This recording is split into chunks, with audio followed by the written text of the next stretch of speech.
Bom dia, amigos queridos. Louvado seja Deus por mais um dia em que podemos pensar no Evangelho, pensar com Jesus, estarmos juntos estudando as mensagens trazidas do mais alto pelo Espírito Emmanuel. Temos que agradecer sim a Deus por essas bênçãos na nossa vida, que nos dá luz, que nos traz discernimento e melhores compreensões acerca das situações que observamos na nossa vida, na vida de uma forma geral. Com a certeza das bênçãos do Pai, com a certeza da proteção divina, damos início à leitura da mensagem 155, que tem como título Contra a Insensatez, em que Emmanuel nos traz aqui um versículo 3 do capítulo 3 da carta de Paulo aos Gálatas, em que disse: Sois vós tão insensatos que, tendo começado pelo Espírito, acabeis agora pela carne? Um dos maiores desastres no caminho dos discípulos é a falsa compreensão com que iniciam o esforço na região superior, marchando em sentido inverso para os círculos da inferioridade.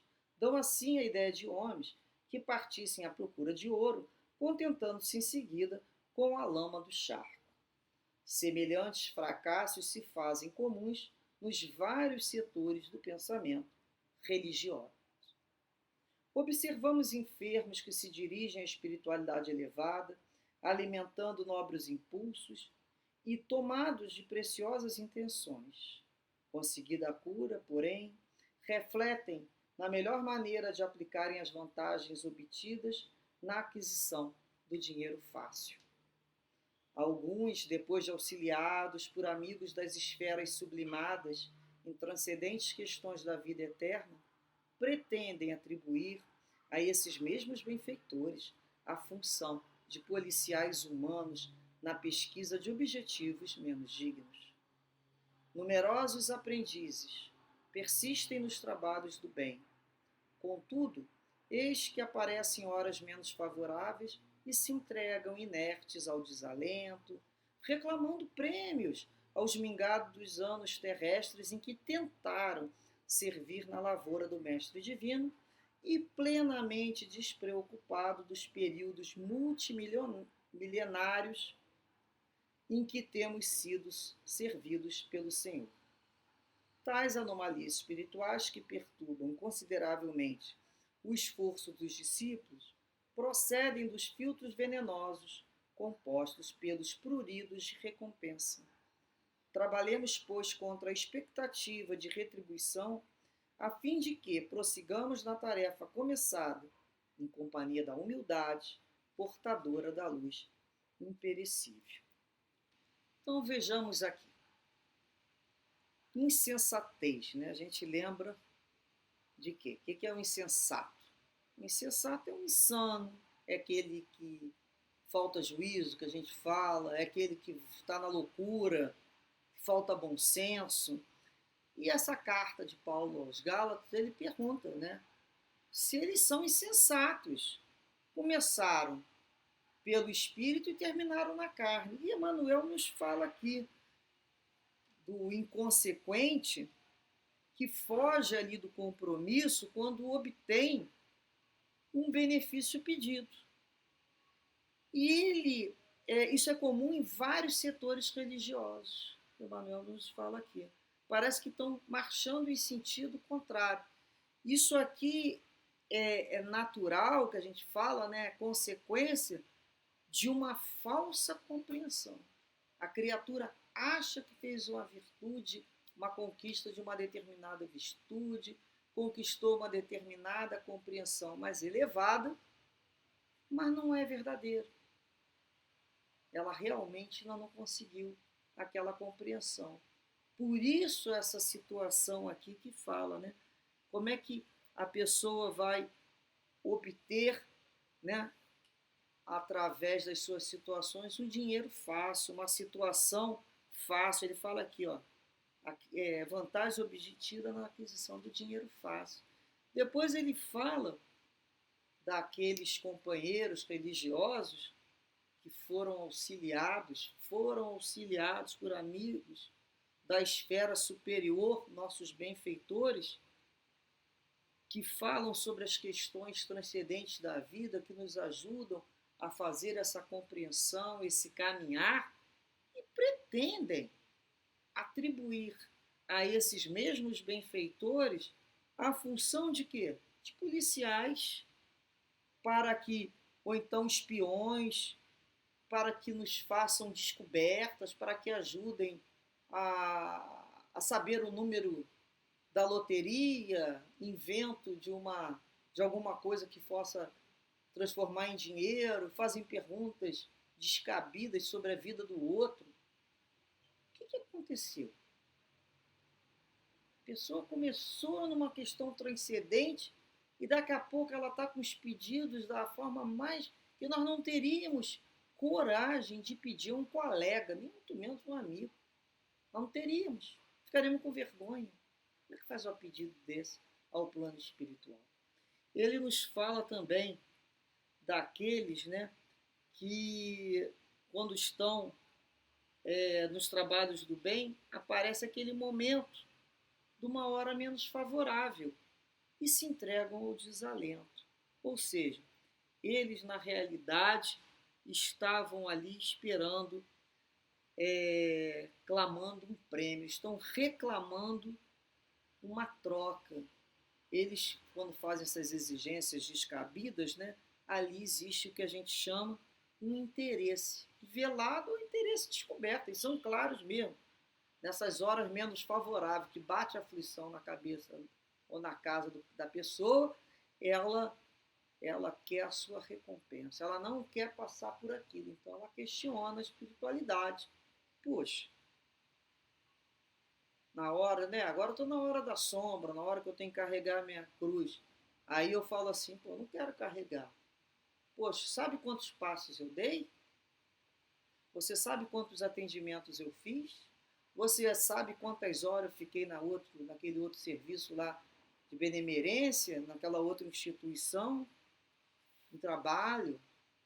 Então, essa falsa compreensão, né, que cria ilusão na criatura, que ela era uma pessoa que estava vivendo numa espiritualidade superior. Então ele iniciou, né, nessa região superior e daqui a pouco ele entra nessa situação. O que nós encontramos lá no Livro dos Espíritos? Nos explica sobre isso na questão 893, em que Kardec pergunta: qual a mais meritória de todas as virtudes? E os espíritos respondem: a sublimidade da virtude está no sacrifício do interesse próprio pelo bem do próximo, sem pensamentos ocultos. Então, a maior das virtudes é quando você sublima, sacrifica o seu interesse próprio, para que o interesse do outro esteja à frente. E aí a gente vai lembrar, na questão 890, quando ele pergunta: qual é o sinal mais característico da imperfeição? O interesse pessoal. Então, toda vez que nós botamos o eu primeiro, nós estamos vivendo ainda na imperfeição. Conforme vamos amadurecendo, tendo senso moral, a gente já começa a pensar em nós e depois pensar no outro. Porque a gente sempre, quando estamos com Jesus, com a fé, nós entendemos que o outro está com mais necessidade quando ele não tem essa compreensão. Então, entre a razão e a necessidade, a gente fica com a necessidade. Já se raciocina de forma diferente. E aí a gente lembra, né,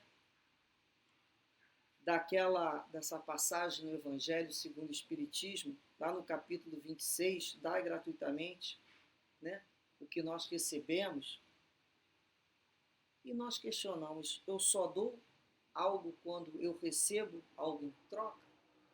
São questões que nós temos que nos perguntar o tempo todo, para não andarmos ao contrário. Lembra daquela questão dos anjos caídos? Eles achavam que já tinha uma compra. É quando a gente olha e fala, nossa, a pessoa está lá, daqui a pouco desaba. A gente vê lá a criatura vendendo, fazendo um negócio com a própria mediunidade, se dispondo a ser utilizada pela espiritualidade em troca de moedas baratas. Ela caiu? Por que caiu? Isso que nós temos que pensar. Porque ainda não tinha fixado em si a compreensão verdadeira de Jesus e do Evangelho. Ela não ainda fixou. Quando nós vemos essas situações da criatura, né, que ela está num círculo de crescimento, dirigindo a espiritualidade elevada, ela tem realmente preciosas intenções, você sente isso, e de repente a gente fala descambou, né? Ela perdeu. Não. Ninguém perde aquilo que não tem. Na realidade, aquilo não tinha se tornado uma conquista.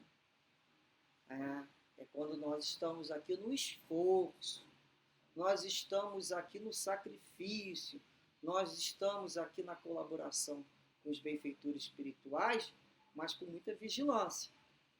Por quê?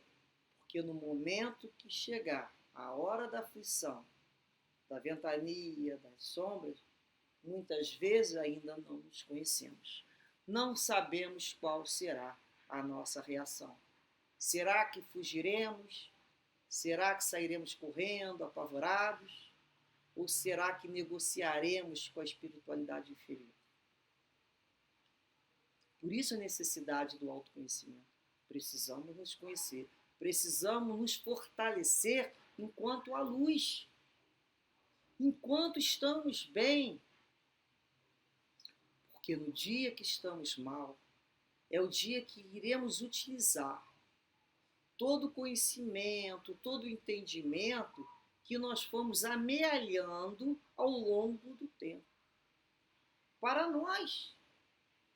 Nós temos que utilizar os recursos que pensamos conquistar, mas que não estão conquistados. Para que na hora das sombras, na hora da aflição, é a hora da prova. É a hora da prova. É a hora, né?